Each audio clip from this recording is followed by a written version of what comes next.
Ini adalah materi dalam manajemen investasi. Nah, ini soal pertama, ada saham A dan saham B. Saham A memiliki imbal hasil yang diharapkan atau expected return sebesar 25%, sementara imbal hasil yang diharapkan untuk saham B adalah 15%. Seorang investor ingin membentuk portofolio yang terdiri dari saham A dan saham B. Dana yang akan diinvestasikan adalah 200 juta rupiah. Rencananya ya akan menempatkan 120 juta pada saham A dan sisanya pada saham B. Berapakah imbal hasil yang diharapkan atas portofolio yang terdiri dari saham A dan saham B? Oke, berikutnya adalah jawaban soal yang pertama. Langkah yang pertama adalah mencari bobot dari dana investasi yang ditempatkan pada saham A dan saham B. Atau kita mencari weight-nya.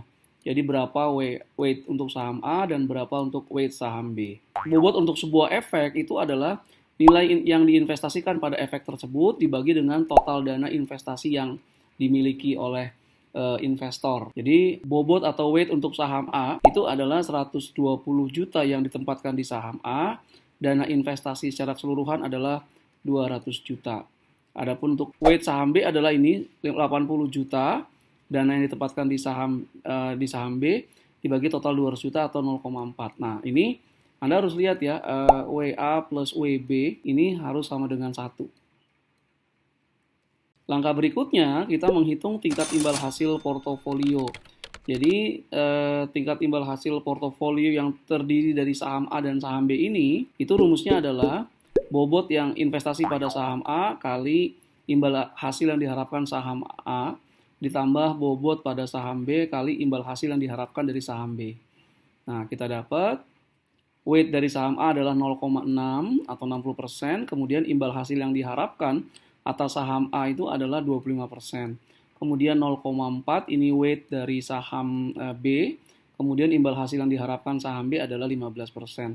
Maka imbal hasil yang diharapkan atau expected return dari portofolio yang terdiri dari saham A dan saham B itu adalah 21%.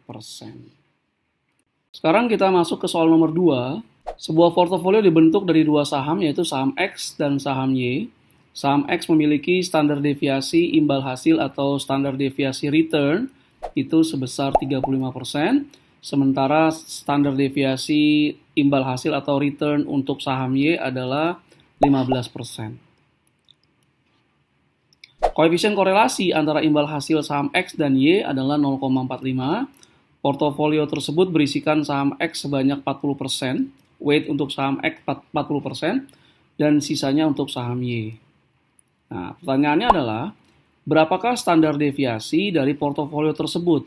Berapa standar deviasi dari portofolio yang berisikan saham X dan saham Y dengan bobot saham X sebanyak 40%? Jadi diketahui itu standar deviasi saham X 35%, standar deviasi saham Y 15%, koefisien korelasi antara saham X dan saham Y adalah 0,45. Kemudian bobot atau weight dari saham X dari soal 40%, berarti kita ketahui bahwa bobot atau weight saham Y adalah 1 minus 40% atau 60%. Karena ini dua saham, maka bobot dua saham ini X plus Y bobotnya harus sama dengan 100% atau 1. Oke. Berikut ini adalah formula untuk menghitung standar deviasi portofolio yang berisikan dua aset atau dua saham.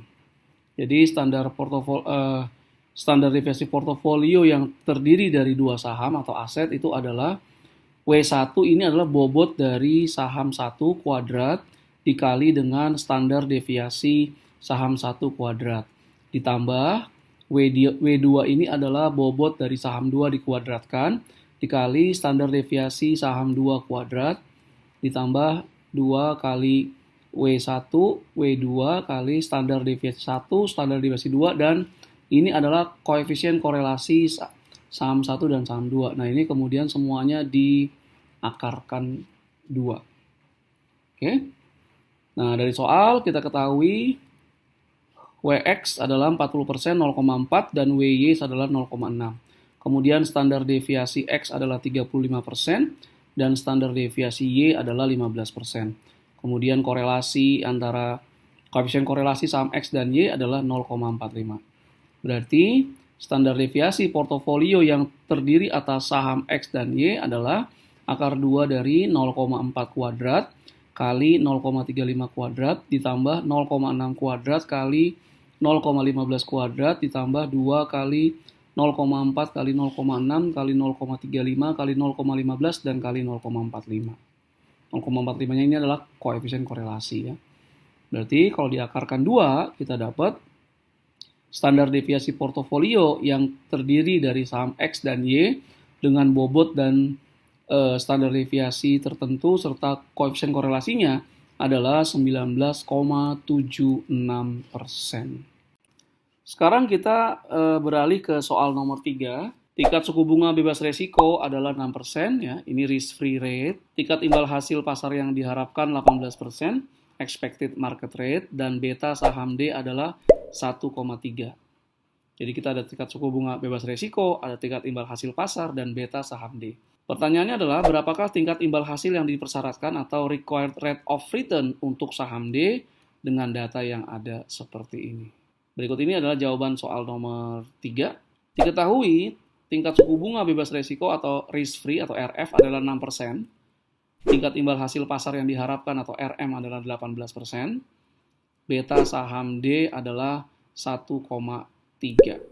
Oke, jawabannya tingkat imbal hasil yang dipersyaratkan atau required rate of return dengan menggunakan capital asset pricing model atau CAPM adalah tingkat imbal hasil di sini contohnya efek I adalah RF ini adalah tingkat suku bunga bebas resiko, beta adalah ukuran sensitivitas antara imbal hasil sebuah efek dengan imbal hasil pasar.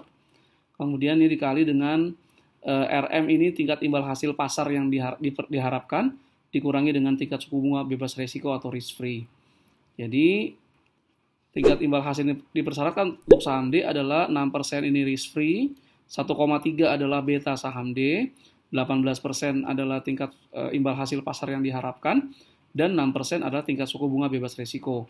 Maka tingkat imbal hasil yang dipersyaratkan atau required rate of return dari saham D ini adalah 21,60%. Lanjut kita ke soal nomor 4. Saham B memiliki tingkat imbal hasil yang diharapkan sebesar 12%. Ini adalah expected return untuk saham B, dan beta sebesar 1,1.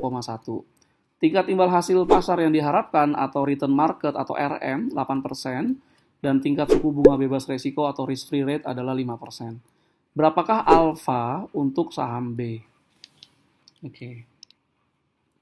Jadi diketahui tingkat imbal hasil yang diharapkan atau expected return-nya 12% dari saham B. Ini bisa berasal dari rata-rata geometrik dari tingkat imbal hasil saham B selama beberapa periode atau menggunakan probabilitas kondisi ekonomi dikali dengan expected return saham B. Nah, itu 12% diharapkan memberikan imbal hasil saham B.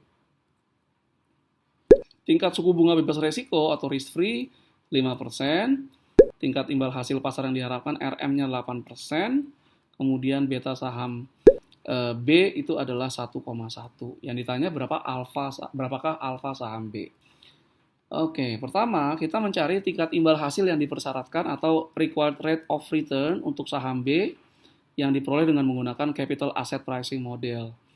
Berarti required rate of return saham B adalah 5% ini tadi adalah risk free, 1,1 ini adalah beta saham B, 8% ini adalah return market ya.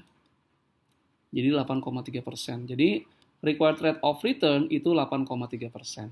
Nah, alfa sebuah saham itu adalah tingkat imbal hasil yang diharapkan dari saham tersebut dikurang tingkat imbal hasil yang dipersyaratkan yang bisa dihitung menggunakan capital asset pricing model ini.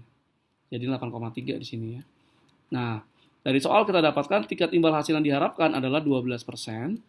Nah, kemudian tingkat imbal hasil yang dipersyaratkan sesuai dengan capital asset pricing model adalah 8,3% ya. Ini ke sini.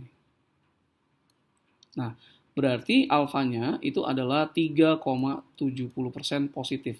Alfa positif ini menandakan bahwa saham ini adalah under value. Kalau under value biasanya keputusannya adalah buy. Silakan kunjungi www.perbitsalemba.com untuk melihat koleksi buku-buku yang diterbitkan oleh Penerbit Salemba. Dan di berbagai buku yang terbitkan oleh Penerbit Salemba ya, buku original, itu ada akses e-learning berupa video pembelajaran, kemudian soal dan pembahasan komprehensif, serta persiapan menghadapi ujian tengah semester dan ujian akhir semester. Untuk buku-buku manajemen investasi yang diterbitkan oleh Penerbit Salemba yang original itu sudah termasuk kode akses yang bisa mengakses e-learning secara gratis. Kemudian jika Anda ingin membeli buku original terbitan Penerbit Salemba, silakan kunjungi secara daring lexikabookstore.com. Lexikabookstore.com juga tersedia di marketplace ya, di Shopee, di blibli.com, di Bukalapak, Lazada, dan Tokopedia. Dengan demikian berakhir sudah. Terima kasih atas segala perhatiannya. Mohon maaf jika ada berbagai kekurangan. Assalamualaikum warahmatullahi wabarakatuh.